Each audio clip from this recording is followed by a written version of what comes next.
So, a wedding night is supposed to close one chapter and open another. It's meant to symbolize clarity, a decision made, a direction chosen, a future begun. But in this case, the wedding night did something far more revealing than symbolic. It exposed a truth that had been buried for years, quietly hidden, yet impossible to ignore once the circumstances forced it into the light. The truth wasn't sudden, it wasn't accidental, and it certainly wasn't new.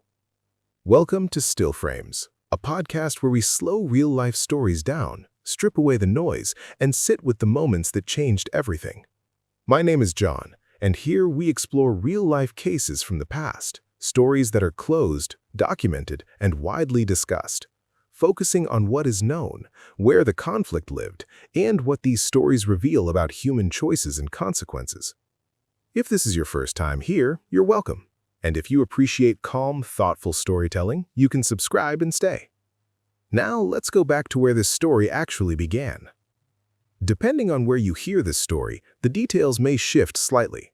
Names are sometimes different, locations are sometimes vague, but the foundation remains the same. 3 people, a groom, a bride, and a best friend who had been a constant presence long before wedding plans ever existed. From every account, the groom and his closest friend shared a bond that went far beyond surface-level friendship. They had known each other for years, trusted each other, relied on each other. At some point, that relationship deepened into something emotional, intimate, unresolved. The crucial point is timing. By the time the groom moved forward with a wedding, this prior connection had not been confronted, clarified, or closed. It was hidden. And hidden things don't disappear. They linger, quietly shaping decisions, emotions, and actions. And that night, after the celebration ended, the groom made a choice that would irrevocably change everything. Instead of remaining with his new wife, he went to his longtime friend's room. A seemingly small action, but in this situation, it became the pivot point where everything collapsed. What followed was swift, shocking, and tragic. The bride, noticing her husband's absence, followed. What she discovered would shatter her understanding of her marriage and her life forever. In that confrontation, she uncovered a secret the groom and his best friend had tried to bury. They had crossed a line that was never meant to intersect with the wedding night. And when the truth came out, the emotional weight became physical. One thing became immediately clear. This confrontation would not end with words alone. By the end of the night, 2 people were dead. Most retellings stop there.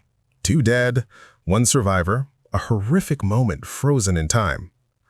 But Steel Frames doesn't stop at the moment of tragedy, because if we only focus on the final events, we miss the real lessons. From an analytical standpoint, this case didn't fail at confrontation, it failed years before. Here's how I see it. First, identity avoidance. Living in conflict with who you are doesn't make the tension vanish, it accumulates. Suppressed truths compound emotional stress. The groom's hidden relationship wasn't just a secret, it was a living, breathing part of him that could not be ignored indefinitely. Second, emotional dishonesty in commitment. Marriage is more than ceremony, it's a psychological contract. Entering it while one part of your life is unresolved is not neutral, it places everyone involved at risk. And here, the risk was catastrophic.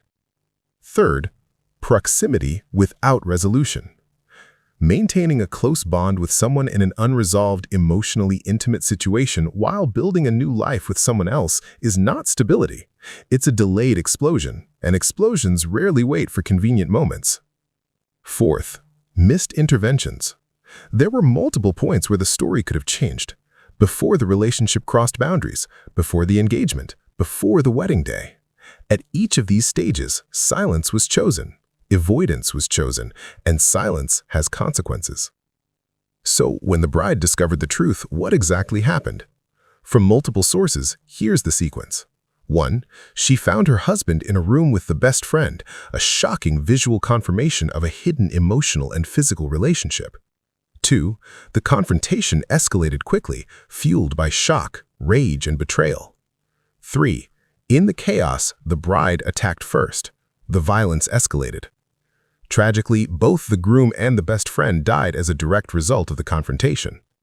Who killed who? The accounts converge here.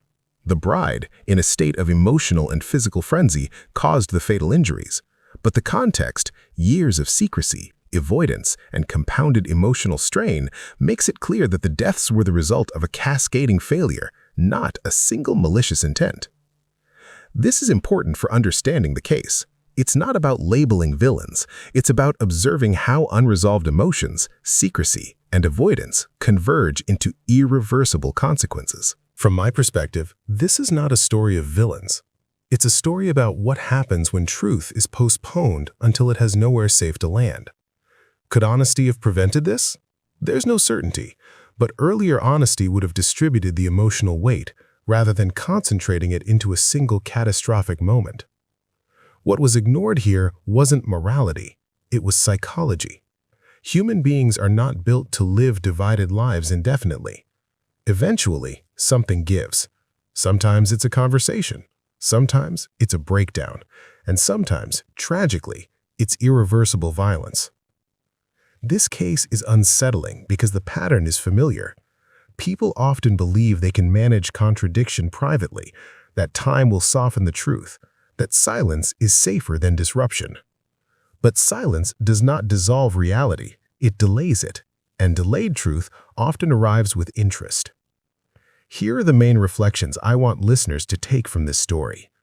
Delayed honesty is dangerous. The groom's avoidance created a pressure cooker scenario.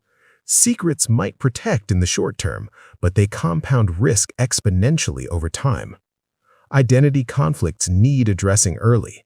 Living a divided life is not sustainable. Emotional avoidance hurts not only the individual, but anyone entangled with them. Proximity without resolution is a high-risk situation.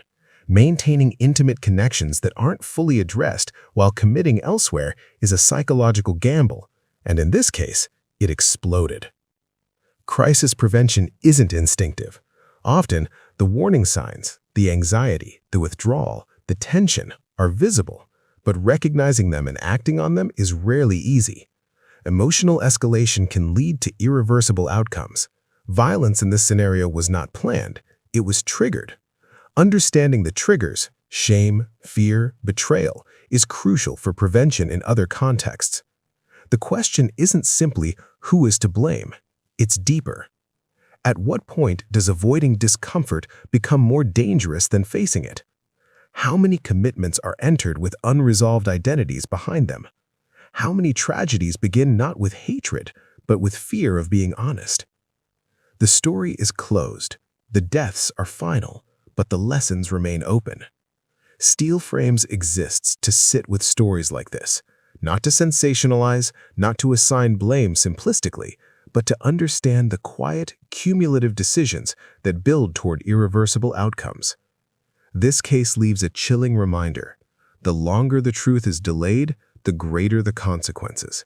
And while we can analyze the events, reflect on human psychology, and extract lessons, the emotional toll of avoidance remains tangible in real life. Thank you for listening.